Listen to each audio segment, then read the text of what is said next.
Hello and welcome. What impact could the Karnataka Assembly election results have on the big Lok Sabha election next year? Everyone has an opinion, but I have the data.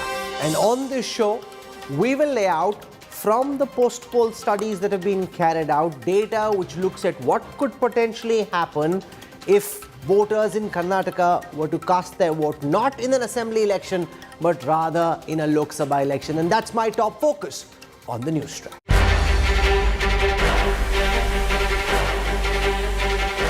The first big election of 2023.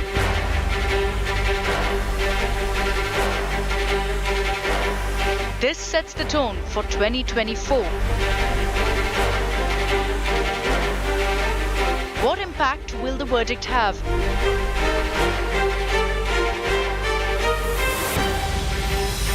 Can Karnataka impact the national picture? Verdict suspense on the road to 2024. That's our big focus on Newstrack. One of the biggest questions that will be asked again and again after Super Saturday is what impact will the assembly election results in Karnataka have on the big Lok Sabha elections next year? So what I did is I went into the deep dissection of the post-poll study done by Access My India for the India Today group, and we'll play out some of the results that we were able to pick up from this study and from some of the other post-poll surveys that have been carried out. To discuss this, I'm joined on the broadcast. Allow me to welcome my guests, Pradeep Gupta, lead cephalogist at Access My India. His neck on the chopping block tomorrow as the results for the actual results come out. This is called the exact poll, and with good reason. 95% accuracy record. So we'll know tomorrow whether that holds or not. With us also on this broadcast is Ashok Malik, partner at the Asia Group.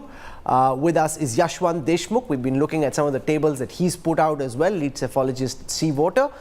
One-time cephalogist, now full-time politician, GVL Narasimha Rao. He's making copious notes, scribbling away since I've seen him, trying to intimidate us with the depth of his research. GVL, welcome. With us also is Lavanya Balal of the Congress Party. KC Tyagi, senior leader of the Janata Dal United. He's part of Nitish Kumar's efforts to try and bring the opposition together. We'll see if that is going to make any headway. And Clyde Crusto from the NCP.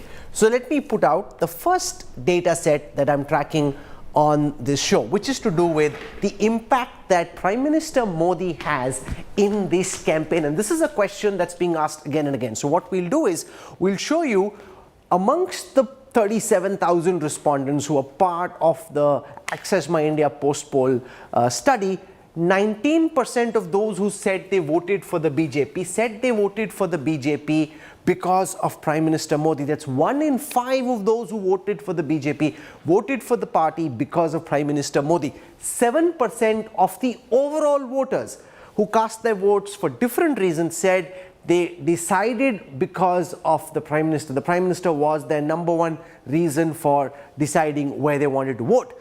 So what we did is then we worked with Pradeep Gupta and the Access My India team to try and estimate what the BJP's vote share in the assembly elections may have been had Prime Minister Modi not campaigned as strenuously as he did. So Access My India projects that without the Prime Minister, and this, remember, a decision to cast your vote one way or the other is an amalgam of various factors. But if you just try and isolate to the extent that is possible the impact of Prime Minister Modi's campaign, without him in the ring, BJP's vote share, which is about 35% according to the post-poll study, could be between 32 and 33. So the direct impact, and remember, it looks as if it's only 2 or 3, but when translated, and given that 5.2 crore voters in Karnataka, the direct impact of Prime Minister Modi's campaign in the assembly election, according to Access My India, is about 2 to 3%. Without him, the BJP would have 32 to 33% of the vote. So what that essentially means, Pradeep Gupta, is if PM Modi had not campaigned in the way that he did, this would actually be a landslide in favor of the Congress. Definitely, yes, Rahul. The kind of anti-incumbency against state government we have seen on the ground. And Prime Minister Modi made all the different post April 29. He entered in the Karnataka war field. Had it not been there, and we also asked whom you are voting or whom you have voted, and after that, whatever they say, after that, we also ask any particular reason why you are voting for this party. Then there are so many things they keeps on saying, and the top of the mind and top of the recall is always for the development. So there are common factor which decides the whom they should be voting for. And for BJP voters, among BJP voters, 19% for the Prime Minister Modi is way too high, and overall percentage is 7%, way too high. But we are giving the benefit of multiple answers and multiple questions, and that is the reason why we are calculated that 2 to 3% overall BJP vote share would have been reduced had there been no Prime Minister Narendra Modi in Karnataka free. There is an interesting insight in the C voter data as well. So I worked with Yashwant Deshmukh to pull that out. One of the questions that C voter asks, they had a sample size of about 40,000. His is largely a CATI, which is a telephonic survey. One of the questions he asked is, if you were to cast your vote at this time for a Lok Sabha poll, how would you vote? So I want to walk across now and show that to our viewers. The same study, you've got one question about an assembly election. You've got a second question that C voter asks, which is about who would you vote for if this was a Lok Sabha election. So let me go across and try and capture that for you. This is from the C voter post poll study. Yashwant Deshmukh and his team asked, who would you vote for? When people were asked who they'll vote for in the assembly election, 42% said Congress, 38% according to C voter said BJP, 15% said Janata Dal Secular. However, when the question was asked about Lok Sabha voting behavior intent, who would you vote for if this was a Lok Sabha election, 35% said Congress. That's 7% less than those who said they'd vote for the Congress because this was an assembly election. The BJP's vote share suddenly jumped from 38 to 46. That's 8% more than what the BJP picked up in this assembly election. The Janata Dal Secular's vote share, which in any case came down to 15, would crash further to 12. That's 3% less than what they've picked up. When translated into seats, the new Lok Sabha from Karnataka, remember the state has 28 seats, out of which the BJP in the last Lok Sabha elections had 26. The Congress had 1, the Janata Dal Secular had 1. C voter projects that the BJP's vote share could be between, the seat share could be 20 to 22. The Congress's seat share could be between 6 and 8. Janata Dal Secular between 0 and 2. Yashwant, try and explain this to our viewers. How did you do this? Did you expect this kind of a big response? Because people are voting and saying they're voting for the Congress, 42%. Suddenly, when it becomes a Lok Sabha contest, the numbers dramatically change from 42 to 35. Try and explain this. Well, this is very much on the expected line, Rahul, and this is what I was trying to explain yesterday, that the split vote is pretty much in. This we have observed in the last 10 years across all the states. There is almost 10 to 20 points kind of a jump out the Lok Sabha scenario on a BJP vote share between Vidhan Sabha and the Lok Sabha. And this is why in December 2018, while we predicted the sweep of Congress in Rajasthan, Madhya Pradesh and Chhattisgarh. At the same time, we mentioned that BJP is going to sweep just in couple of months as far as the Lok Sabha is concerned in these same states, because people had told very clearly in the same sample, same questionnaire, two different voting intents, and there was no conflict whatsoever. And as far as Karnataka is concerned, Rahul, in Karnataka, probably was the one of the very first state which started showing the split vote phenomena way back in the 80s, actually almost say 15 to 20 years ahead of all other rest of the states. So that is interesting, tidbit of history. But here also I don't see any contradiction of the trend from the rest of the India. Yesterday I mentioned you there was a reverse swing of almost like 10%, but actually it's almost like 15%, because from the trailing BJP trailing about 4% in this sample in the assembly lead, and then gaining a lead of 11% as far as the Lok Sabha thing is concerned. So 4 plus 11 is almost like 15% reverse swing, if you want to use the term of cricket analogy. Would this broadly, Pradeep, you haven't asked this specific question, but would this be a broad sense as well?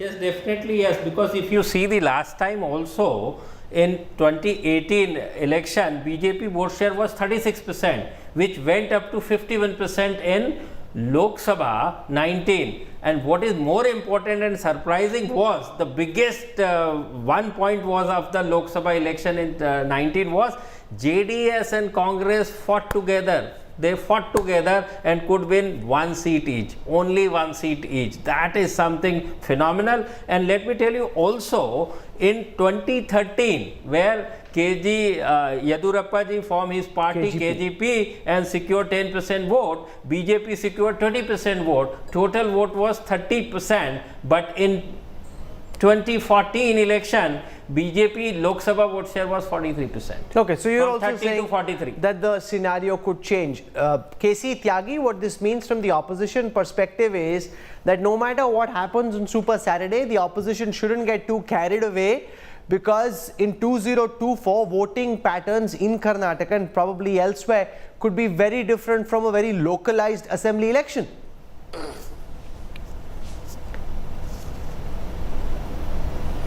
Rahul, एक तो मैं आपकी जानकारी के लिए बताना चाहता हूं कि HD कुमारस्वामी, सिद्धरमैया और बुमई तीनों 15 साल पहले जनता दल के ही हिस्सा थे। बेशक।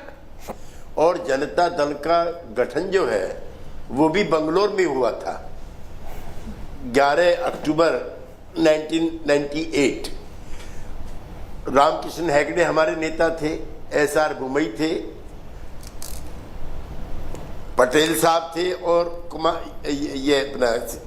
कुमार स्वामी के पिताश्री थे देवेगौड़ा जी। अब वहां पर उस समय बीजेपी नहीं थी, मुझे वो भी दिन याद है। एक MLC बीजेपी के हुआ करते थे और लड़ाई जो है जनता दल और कांग्रेस में हुआ करती थी। बंगरप्पा भी कांग्रेस छोड़ करके चले आए थे।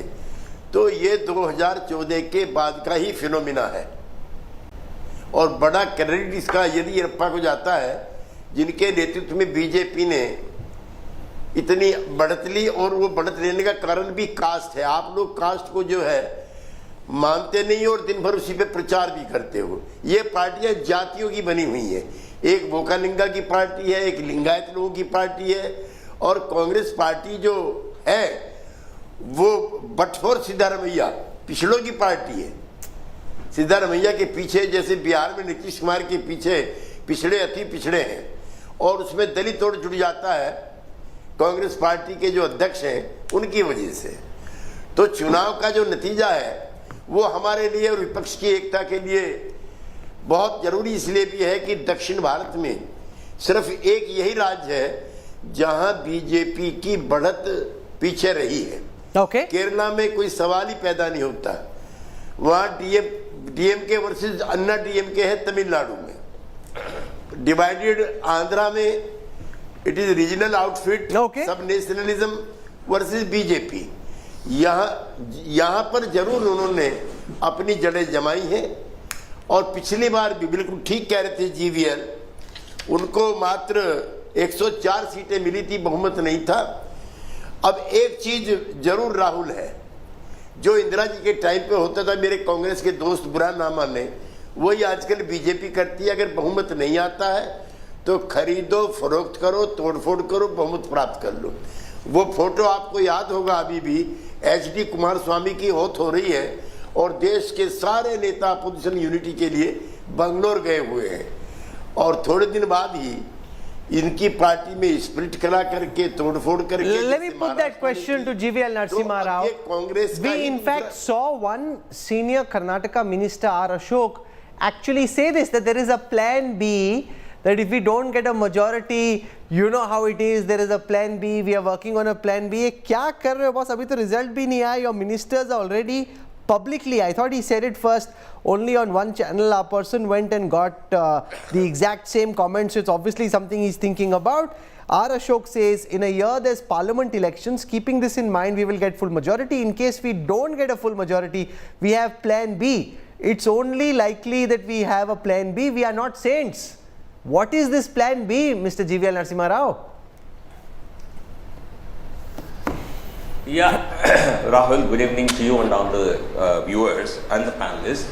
Every party will work on any imponderables that might become a part of the scenario, but it's too premature to even comment on this, to discuss about this.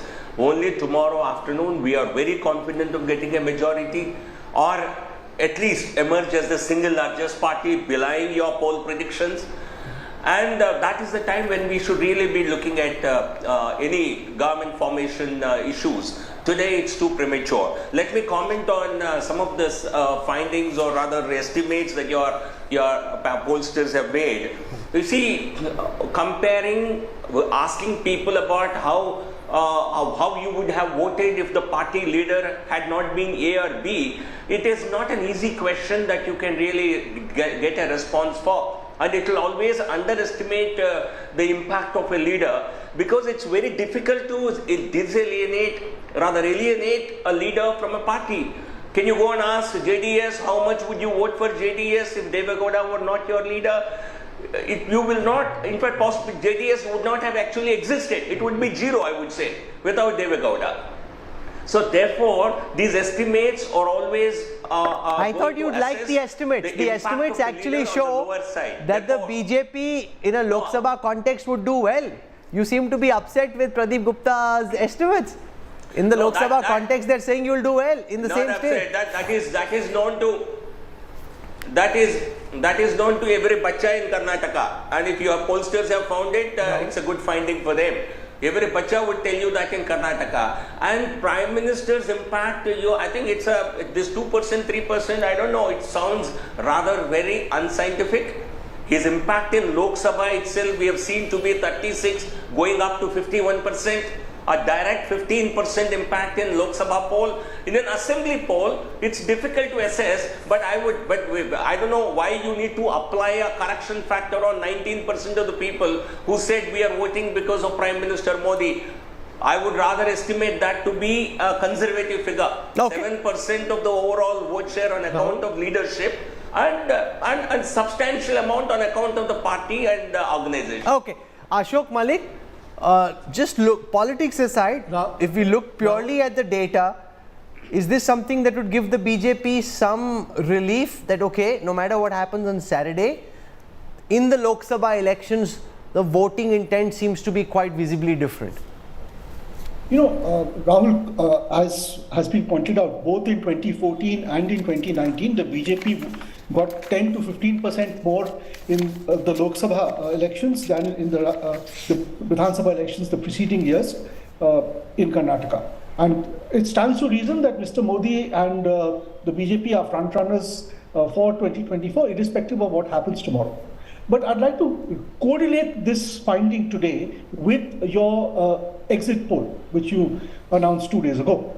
Now, let's presume the exit poll is correct and the Congress is headed towards a majority, and the BJP is headed towards a defeat, and the Janata Dal is headed for a severe contraction. Let's presume that holds. Then how do we correlate this data? It means that the Janata Dal's performance in a Lok Sabha election will perhaps be much worse. A vast section of the remaining Vokalega vote.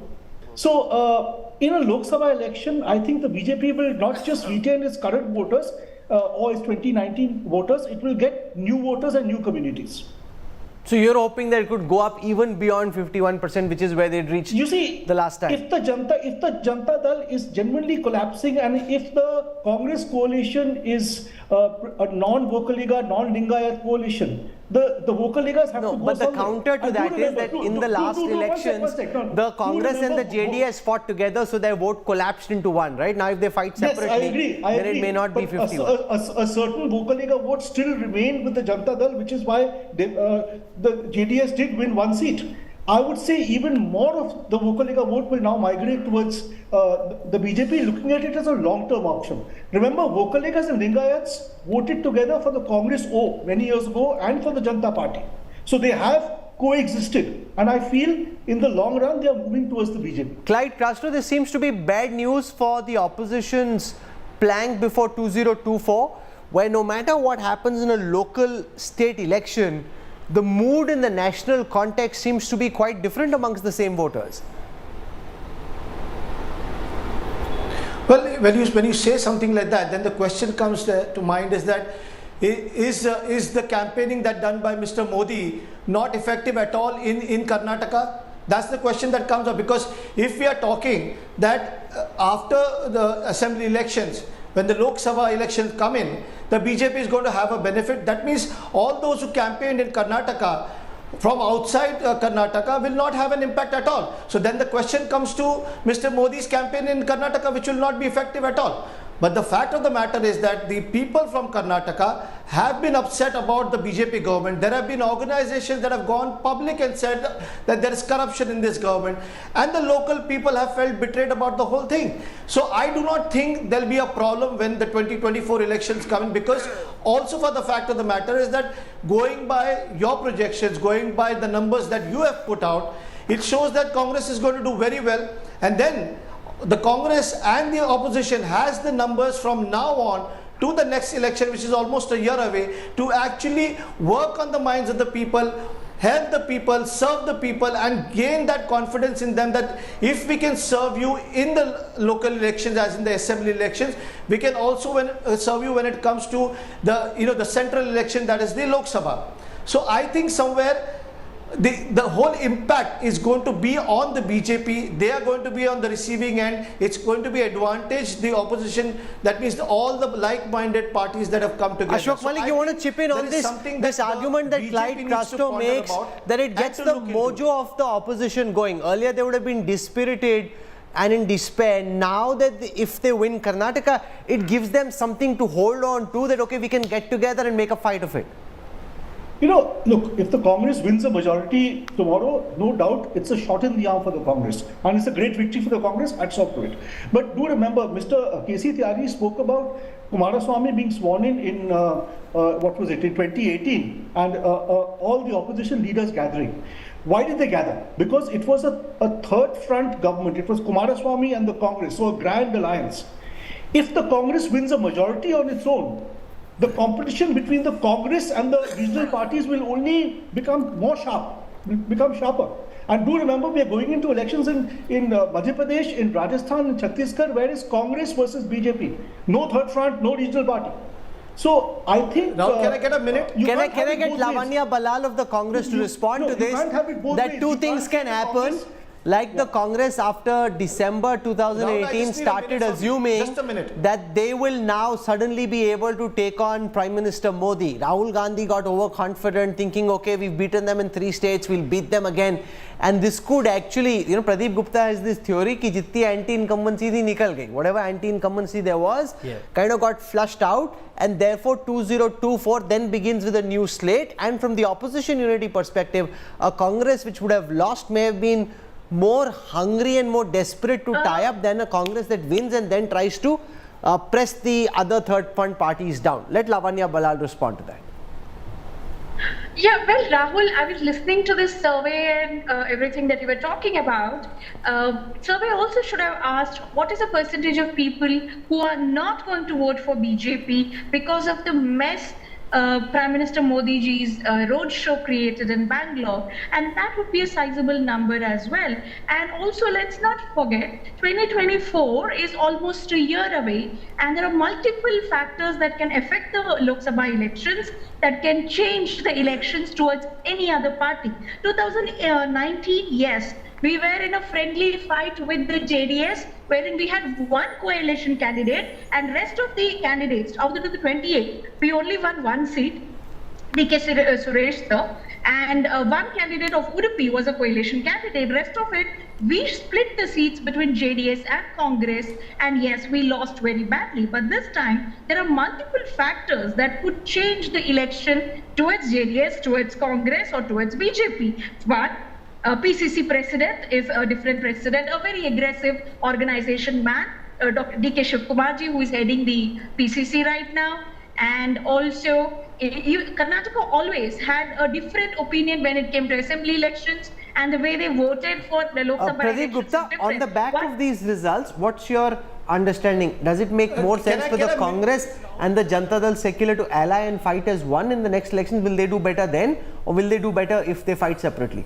You are talking about 2024? 2024. No, 2024 last time in 19 also they fought together and decimated very badly. 51% vote share of BJP as against Will they do combined. better if they fight together or separately? That doesn't matter. In fact, You're saying they'll do badly regardless.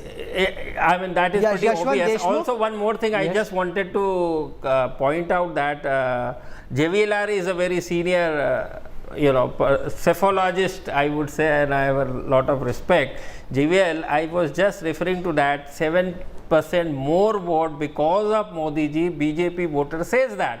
Among the BJP voters is 19%, which is too substantial a number. When I say 3%, there are common factors. They are voting for development. That is also belongs to Modi ji also. And last election, BJP has secured 2% less vote share than Congress. Still, they were ahead by 25 seats. So 3% is a too substantial number when Modi ji comes and do the needful. Yashwant Deshmukh, in your view, will the Congress and the JDS do better if they fight together next year, or will they do better if they fight separately? I mean, they would do pathetic if they come together. I can predict here right away, right now, if they come together, then the 10% odd vote, 10-12% votes which you are looking in the JDS category right now, half of them will move away to the BJP. That's precisely what happened. Because JDS vote bank is primarily made up of anti-Congress votes, Rahul. Let's not forget that. And JDS Congress coming together means pushing of JDS core support base towards the BJP.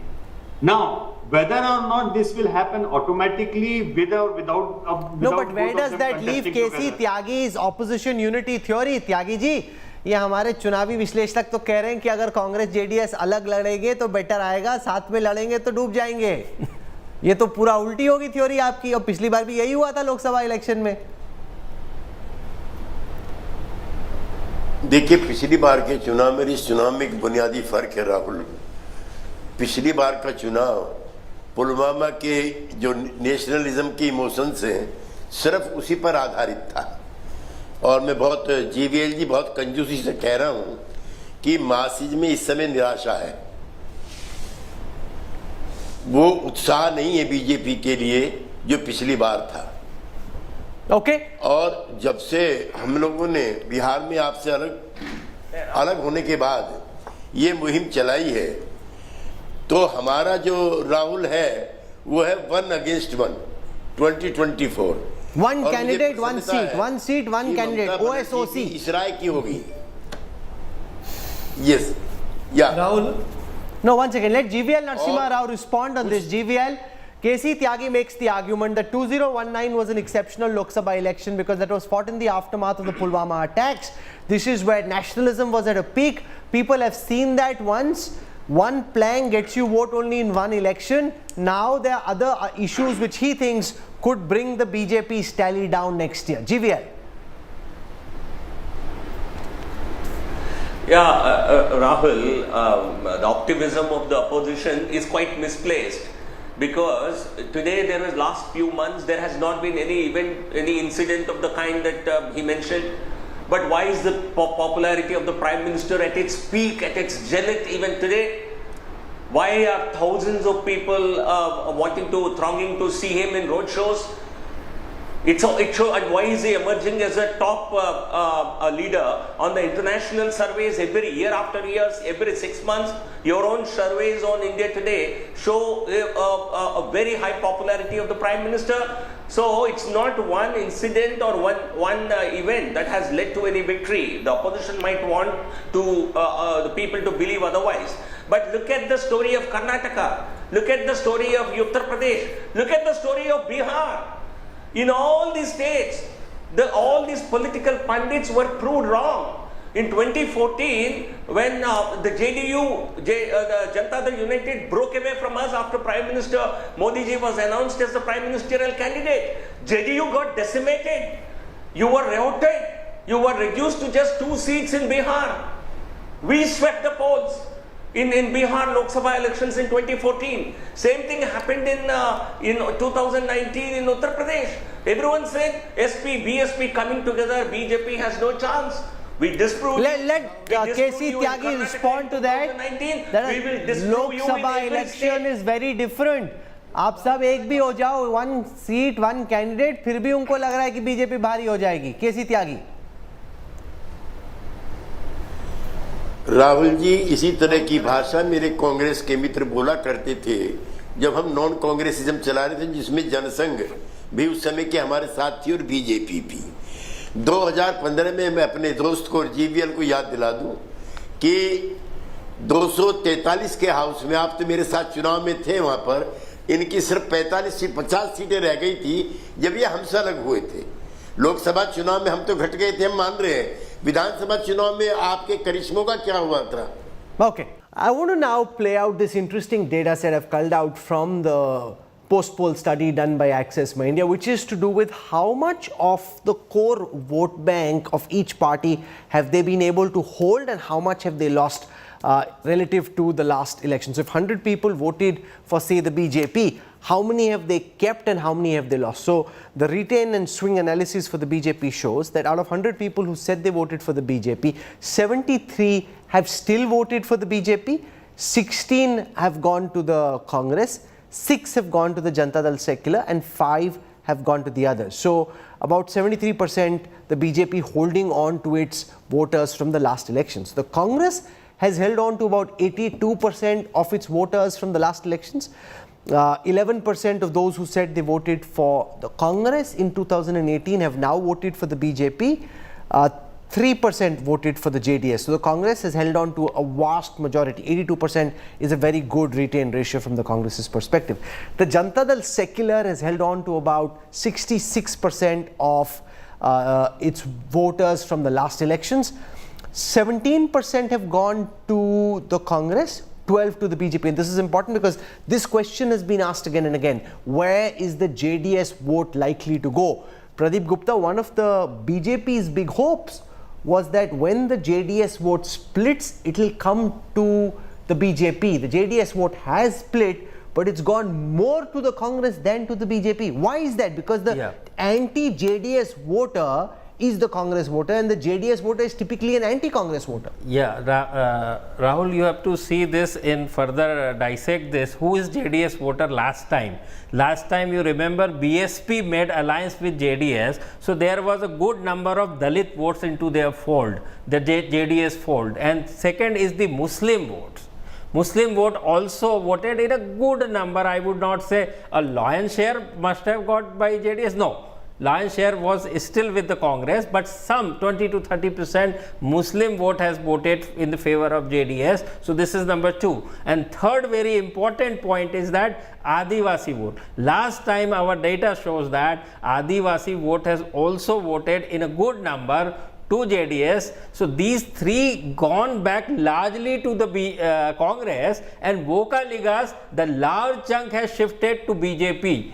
Whatever votes has shifted. Let me put that question to GVL Narasimha Rao, because this data suggests that issues like the Bajrang Dal was Bajrangi issue may have actually polarized the Muslim voters in favor of the Congress. A part of the Muslim vote used to go towards parties like the JDS. The post-poll study by Access My India shows a whopping 88% of the Muslims in the state voted for the Congress. Now that essentially means that you, with this shrill rhetoric, may have actually helped the Congress's case by consolidating their Muslim vote bank. GVL? Rahul, I think we'll have to, the veracity of these numbers will only be known when you see the overall outcome tomorrow. Even the outcome doesn't tell you which community voted for whom, but at least it will tell you if there is a big victory as your survey predicts. Possibly this could be a factor, but we opposed it, and possibly this was the intent of the Congress party. and we highlighted it because their manifesto talked about ban of Bajrang Dal with clearly an eye on the vote bank, and we talked about it openly. And I have no reason to believe that there is no reverse consolidation, because a party that is aiming to come to power is openly following appeasement politics. And what would they do if they come to power again? Like people have seen how Tipu Sultan Jayantis were celebrated with great fanfare, and how a lot of incidents against Hindus went unpunished. Clyde Cross, to respond to GVL Narasimha Rao's argument that as the majority voter sees these kind of numbers, that 88% of the Muslims have voted for the Congress, there could be going forward an even bigger Hindu consolidation, where Hindus feel that, okay, if Muslims are going to be voting that side, then they need to get together and vote for the BJP, which would be problematic for the opposition. Rahul, let me tell you one thing very clearly. The problem is going to be for the BJP, for the simple fact that caste politics, community politics do work. But at the moment in Karnataka, the general mood is that the people are upset with this government. They are upset with the Mumbai government. There's talks of corruption. There's talk of the MLAs not working for the people. That is the mood right now. And the other thing that I'd like to tell you is that if an individual's aura or magic can only work for the Lok Sabha and not work for the Vidhan Sabha, I find it something very absurd. Because if the magic is going to work for the Lok Sabha, then it has to work for the Vidhan Sabha, because that's the way it should work. But somewhere or the other, you can understand that this magic is waning, and it's not going to be as effective. If not now, then it's not going to be effective in the Lok Sabha also. This is an argument the opposition will make. The people are upset, because I have been talking to the people. I have family and friends in Bangalore, and they've been telling me that the people are upset with the Mumbai government, and no outside magic is going to work here. Okay, this is an argument Ashok Malik, the opposition will make again and again. It's an argument born out of politics, not out of data. But the argument is that Modi campaigned the way he did, uske baad haar gaye. Ye to batao, if he didn't win, then maybe the magic is fading, the aura is waning. This is an argument the opposition will make again and again if Pradeep Gupta's data is actually correct. Look, Rahul, I do believe that Mr. Modi's campaign covered some of the gap which the Mumbai government's unpopularity had created, but obviously couldn't fill all of it. I don't think Mr. Modi can carry an entire state unit if people don't want to vote for it otherwise. They can, and also you're facing a very formidable Congress unit there which has strong local leaders, so you have to have a local face who matches those Congress leaders. But I do think there is the counter theory to that in a Lok Sabha election, you equally need a strong counter national face to Mr. Modi, which I don't see currently. Maybe someone will emerge in the next 1 year. No, but that's a good argument. Lavanya Balal. Here you had Siddaramaiah and DK Shivkumar. They were your faces, and these are strong faces. Siddaramaiah is arguably the most popular leader in Karnataka. All the polls say that. At the national level, the likes of Rahul Gandhi pale when compared with Prime Minister Modi. There simply is no comparison, and the likes of Ashok Malik would argue that is to the BJP's great advantage. Well, Rahul, see, the attempt by the BJP always has been to make it like an American election, presidential election. Let me remind everybody, we are fighting elections in a federal state where the state leaders are much more important than national leaders during assembly elections. It is so sad that for BJP, which has administered Karnataka for the last 3.5 years, did not have a state leader to get them votes, that they had to parade the Prime Minister in multiple events seeking votes for the BJP. Isn't that sad? What does it say about the local administration? If my street lights are not working, it's my MLA who is supposed to take care of it, not Prime Minister Narendra Modi ji or any other Prime Minister. GVL Narasimha Rao, this issue will be flung by the opposition at the BJP again and again if Access My India's post-poll study is right, that the Prime Minister campaigned in the way that he did, uske baad aap haar gaye, batao. and that means that the PM's magic is waning. That's the charge they'll throw at you. Rahul, there are analysis, and there are also sometimes people give such comments in self-deception. I think if people want to dupe themselves, deceive themselves, we have no problem with it.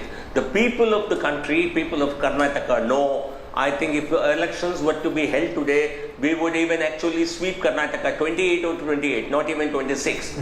I think that's the level of popularity of the Prime Minister. We have tried to leverage his personal popularity, Prime Ministerial popularity, to translate that into votes in assembly elections, because at the end of the day, governance has to be done through the states. A large number of programs have to be implemented through the state governments. And therefore, Prime Minister has made a big impact. But is that enough to take us beyond the halfway mark? That's a question that a lot of people are asking. But for anybody to believe that Prime Minister has not been able to improve BJP's lot in the state, I think they are indulging. Clyde wants to make a quick counter before I wrap up. Clyde Castro. No problem with that. Rahul, a quick question. A quick question that I would like to ask is that if the election tomorrow, if the BJP wins, who gets the credit? But if the BJP loses, who gets the flack? That's the answer the BJP should give. Who will get the flack if you lose, GVL? Prime Minister, as per your own survey, on a conservative estimate, has delivered 7 percentage points in votes to the BJP. And how much who will get the flack if BJP loses, and who will get the credit if BJP wins? That's the question. Simple as that. No, tell me. When you answer that for Sharad Pawar, I'll answer it for my party. My leadership, my party is not like your party. Okay. I don't want to get caught in this rhetoric. I'm running out of time. I'm already sleepless, I know. Okay, I just have time for a last question. Yashwant Deshmukh, what are you most nervous about tonight? Will you be sleeping aram se, or will you, like the netas of Karnataka, only be getting irregular sleep? मैं तो हमेशा ही आराम सोता हूँ. I mean, I don't lose my sleep on these things. I think our job was what we have done. We have to just wait for the results. I believe within the prescribed, deviation, statistical deviation, whatever we are finding from the data, that will remain true. Okay. I hope Class 10 and Class 12 results came out today. Pradeep Gupta, your results come out tomorrow. Yes. Do you sleep the night before counting day aram se, or are you highly anxious and nervous? No, same thing as Ashok Malik, do you buy that? After creating so much stress in the whole system, he says, I sleep aram se. Let me tell you how we prepare our mindset and how we are in this business. It's a very risky business, 5 crore people and we 37,000 sample size. So we report whatever the data come, whatever people are saying. And to our all political parties friend, I always say, भाई यदि मेरा गलत होता है, आप जीत जाते हो तो मुझे बहुत खुशी होगी. Don't worry about it. Okay. I promise you, I don't sleep well before counting day, and there is no good reason for it, honestly. But I just don't sleep well because you're anxious, you're on edge, you're excited, and not that we have any skin in the game. I mean, no matter who wins, we're likely to be abused by both sides. So it doesn't really matter. No one's going to say, oh, great job, poll went right. You're likely to get abused. But I don't sleep well, and which is fine. So, but we'll be back really early in the morning, starting 6 a.m. India Today's live and continuing coverage of Super Saturday, the big Karnataka election counting day. This is, make no mistake, the most important assembly election this year, and you will watch the best coverage of counting day here on India Today. To all the netas, goodbye, good night, and to all our viewers, see you early tomorrow morning. Bye-bye.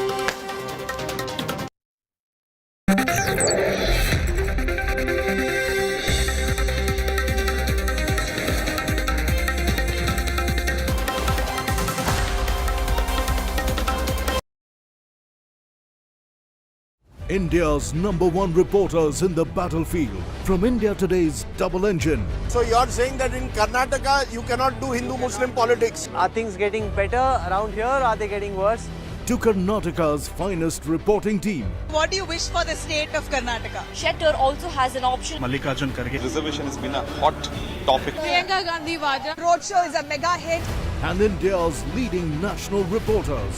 How are you looking at politics in Karnataka? Less polarization, more infrastructure. Unsparing, unmatched, unrivaled coverage. India Today with Karnataka for Karnataka.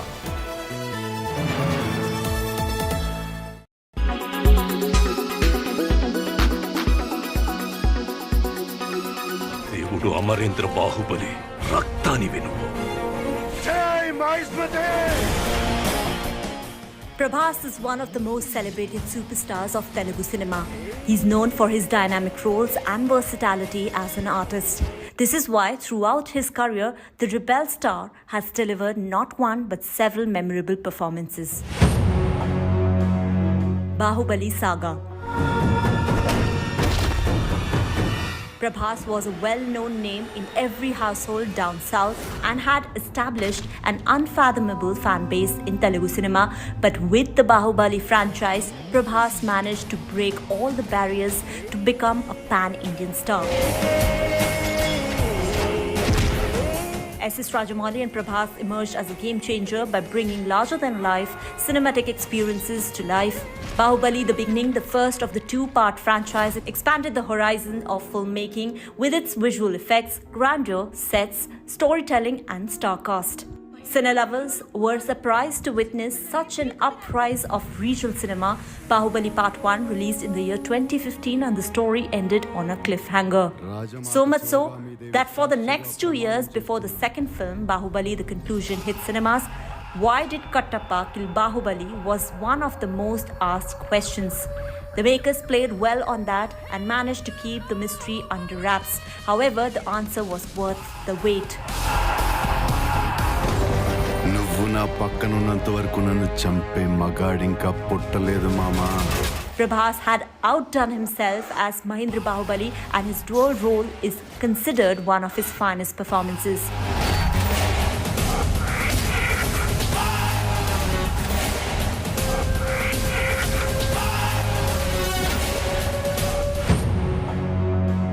Mr. Perfect. ఎవరు నాన్న అమ్మాయి? Vada. అదా? Fans love Prabhas doing a good old romantic comedy, and 2011's Mr. Perfect was exactly the same. నీకు నచ్చితే చాలా, తనకు నువ్వు నచ్చాలి కదా. నచ్చాలంటే నీలో సంథింగ్ స్పెషల్ ఉండాలి. స్వామి, ఈ ఎంట్రన్స్ టెస్ట్ లేని స్వామి. Directed by Dasarath, Vicky, an eligible bachelor living in Australia on his terms, finds it difficult to be engaged to his childhood best friend as said by Kanwal Agarwal, hence calling off their union. However, with time, he realizes his mistakes. The film also starred Taapsee Pannu in a key role, whose character added spice to his love triangle.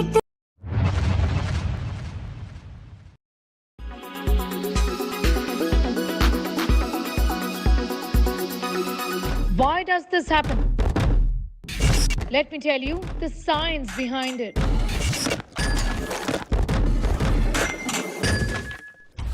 For more informative videos like this, keep watching India Today News Mode. Namaskara, people of Karnataka. Voting done. Now for the verdict.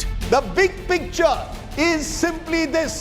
The Indian National Congress defeated in election after election in recent times. There seemingly you've done very well in the Vokaliga belt. You've been able to pull away Accurate results at blinding speed. The only results broadcast India will watch. Double engine in top gear. Verdict day with the #1 election team. May 13th, 6 a.m. onwards.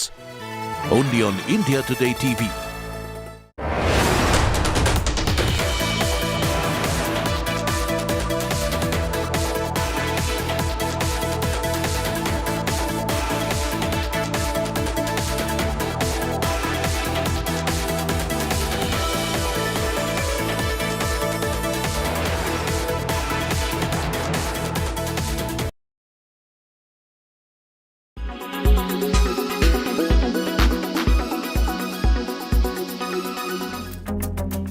Starting next year, these bunk beds will be available on hire on Air New Zealand's long-haul flights.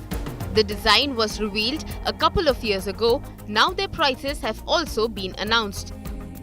The beds will be available for passengers wanting to take a comfortable snooze at 35,000 feet for $100 an hour.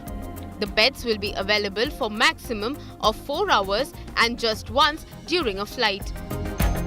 The 6-bed bunks, known as Sky Nest, will have a pillow, sheets and blanket, earplugs and a reading light. According to the airline, passengers who oversleep will be gently woken up by the air crew. Air New Zealand is already offering Sky Couches on its flights, which combines 3 economy class seats to form a bed. The new bunk beds will be available on ultra long-haul flights on board new Boeing 787-9 aircraft on the Auckland-New York direct service and the 14-hour-long Auckland-Chicago flight. Currently, an economy class ticket for the New York flight costs up to $1,800, while the lie-flat seats of business class, similarly, an economy class ticket to Chicago costs $870, while the business class ticket will set you back by nearly $8,000. Making a $400 spend for 4 hours of sleep a fantastic bargain for many passengers. If this additional source of revenue clicks for Air New Zealand, it may soon find favour with other airlines as well, particularly the more aggressive ones like Emirates, Qatar, British Airways and Turkish Airlines. Even Air India, which has a massive pending order of 470 aircraft, may opt for the revenue spinner. Bureau Report, Business Today Television.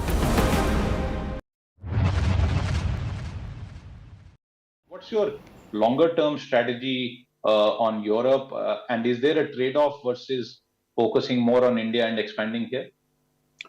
So, Siddharth, the situation in Europe needs to be understood, in a slightly more detailed level, right? You have the Dutch assets, operations in Netherlands, which is 70% of our European footprint, is a pretty strong asset.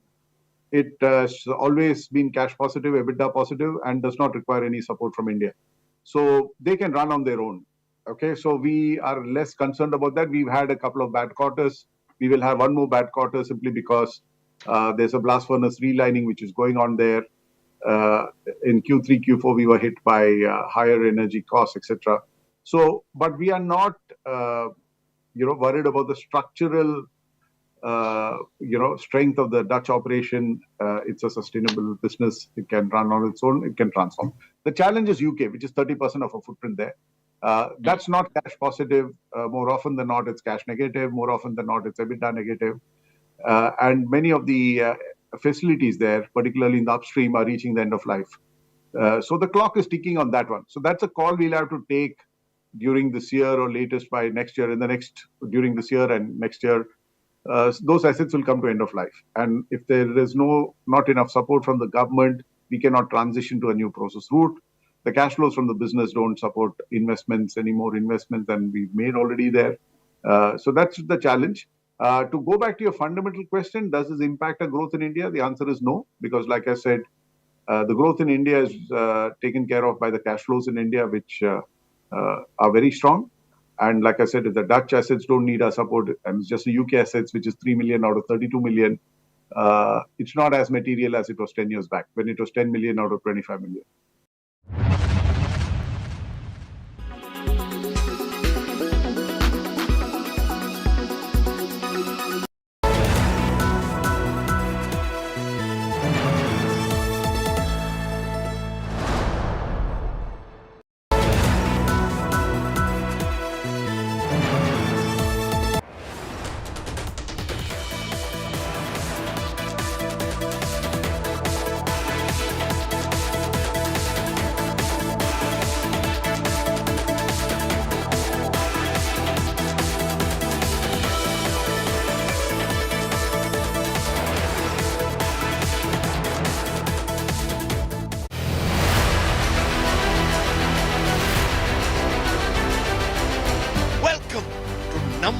Bengaluru. From a gold mine to a bowl of dust. The lakes, do you think they're getting better? Are they getting worse? This is Nabila signing off with camera person Prashant for India Today from Muttur, Mangaluru. Biggest leader of the Congress party, someone who's still very respected. Biggest and ambitious roadshow so far, Bengaluru. Reservation has been a hot topic here in Karnataka. Sonia Gandhi, while addressing a public rally in Hubballi. Assistant General Secretary Priyanka Gandhi Vadra is taking out a roadshow in Bengaluru. Whatever interactions we've been having with the BJP supporters and BJP